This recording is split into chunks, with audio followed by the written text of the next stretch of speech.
On Friday, Israel told 1.1 million people in Gaza to evacuate their area to head south because Israel's just chomping at the bit, ready to invade. I mean, they were talking about that they were going to invade last night, but doesn't seem like it ended up happening. They were asking the UN to help them. The UN Secretary General is freaking out, saying that moving more than 1 million people across a densely populated war zone to a place with no food, no water, or accommodation when the entire territory is under siege is extremely dangerous.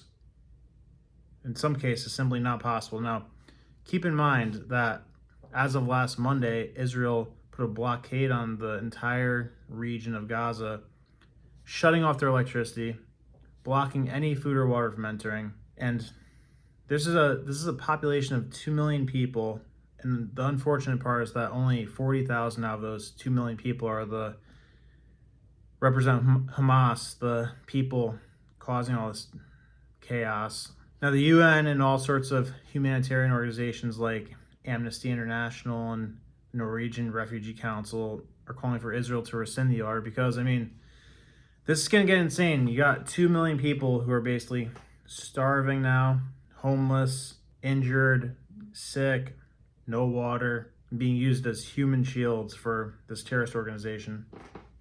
And most hospitals in Gaza are saying that they've already used 95% of their medical supplies. So what do you do with that? But on the Israel end of things are not de-escalating. Benjamin Netanyahu said, "The past 6 days of airstrikes are, quote, only the beginning.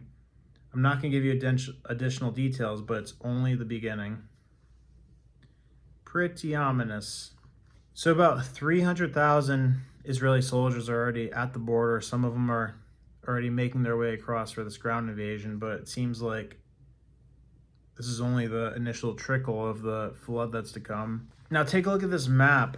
It shows, amongst many other things that I'll get to, it shows where there's actually border crossings to get out of Gaza. And as you can see, there's only one border crossing that doesn't go into Israel. And I don't believe Israel's in any type of mood to accept refugees from Gaza right now. So there's only this one entry point into Israel. There's only this one entry point into Egypt right now, and currently Egypt's not accepting refugees, which I guess you sort of have to understand that, Egypt's an ally of Israel, probably concerned about letting terrorists acting as refugees into the country, and it's just not feasible to handle 1 million people coming into your country overnight.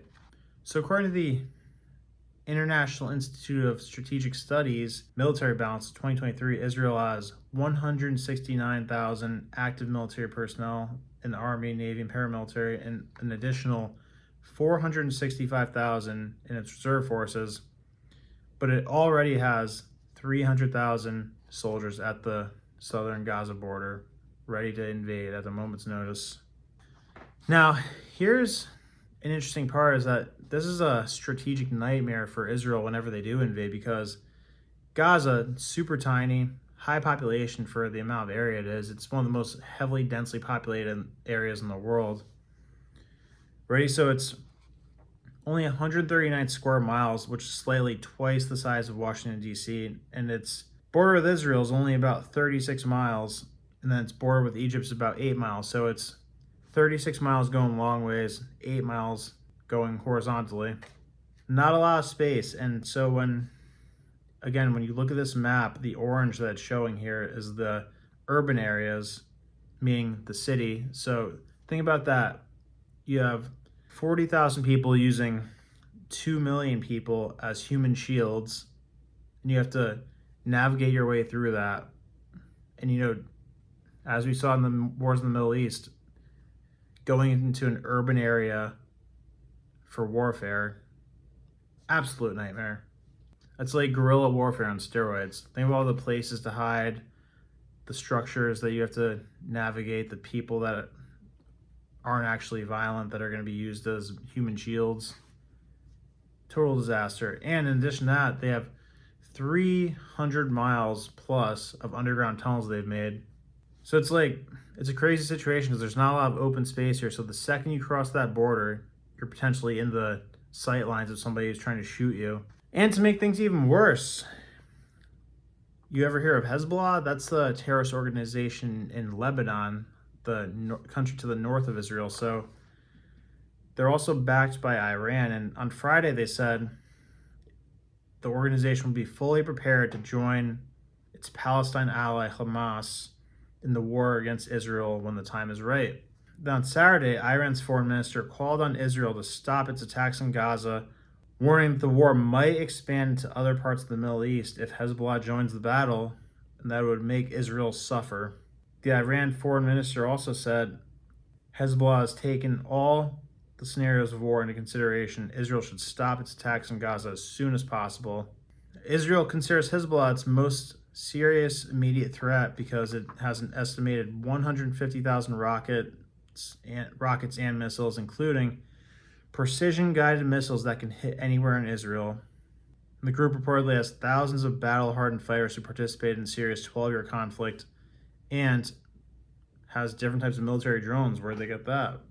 Then, again, to make it even better, Iran sent a message to Israel on Saturday stressing that it does not want further escalation of the Hamas-Israel war, but that it will have to intervene if the Israel operation in Gaza continues. Now, in response to that, Israel's NSA advisor said, quote, "We hope Hezbollah won't de facto bring about the destruction of Lebanon because if there is a war, the result would be no less," is what he said in response to the statements made by Hezbollah and Iran. This thing has the makings for sure to break out into all-out Middle East war because, you got Egypt and Jordan who are allies with Israel, and then you have Iran, Lebanon, Syria, all potentially Iraq.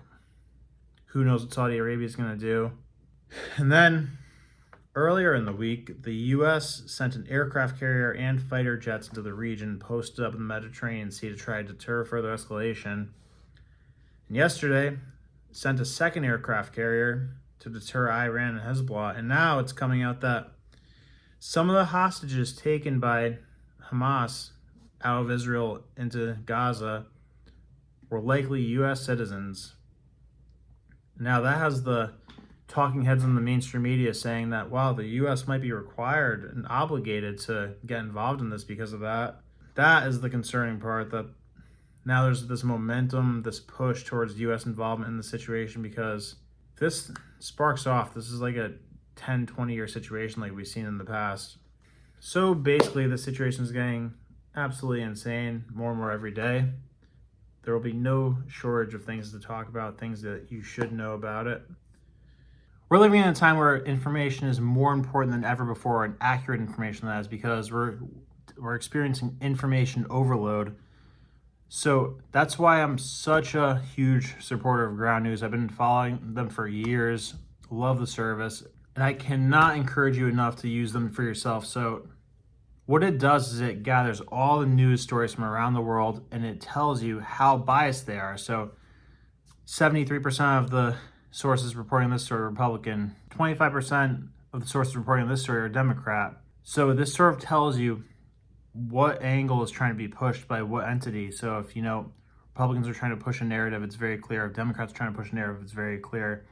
And it gives you a bias report on the story. So it makes everything a lot more clear and transparent. And now, if you click on the link below, you could get a special discount. It's only 73 cents per month. I mean, talk about an amount that's not even noticeable to you in return to get clear, transparent news and see what direction they're trying to push you in. Can't recommend it highly enough. Click on the link below. See you later.